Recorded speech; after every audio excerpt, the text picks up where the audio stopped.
Sujette aux kystes et aux douleurs depuis l'adolescence, Marie-Claude se rendait tous les 2 ans au centre de radiologie de la clinique de dépistage des maladies du sein.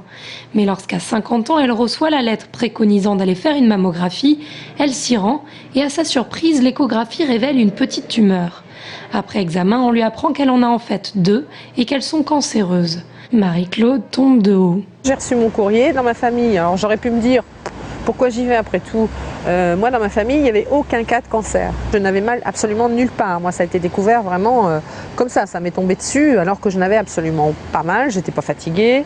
J'avais aucun symptôme qui pouvait me dire qu'il se passait quelque chose à l'intérieur de mon corps. Donc surtout, allez faire la mammographie. C'est indolore et ça peut sauver des vies. Moins d'1 mois après la fin des examens, elle se fait opérer. Pour elle, pas d'ablation du sein, mais une hospitalisation de 4 jours, suivie de 5 mois de radiothérapie. Un traitement moins lourd que la chimiothérapie, mais tout de même éprouvant.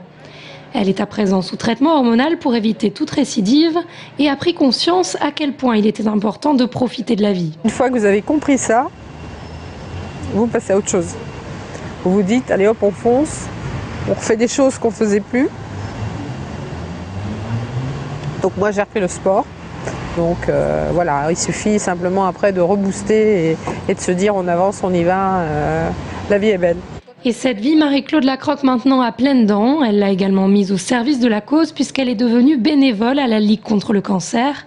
Un engagement qu'elle considère comme un juste retour des choses. Elle reconnaît en effet volontiers le soutien que toutes ces associations lui ont apporté pour traverser cette épreuve.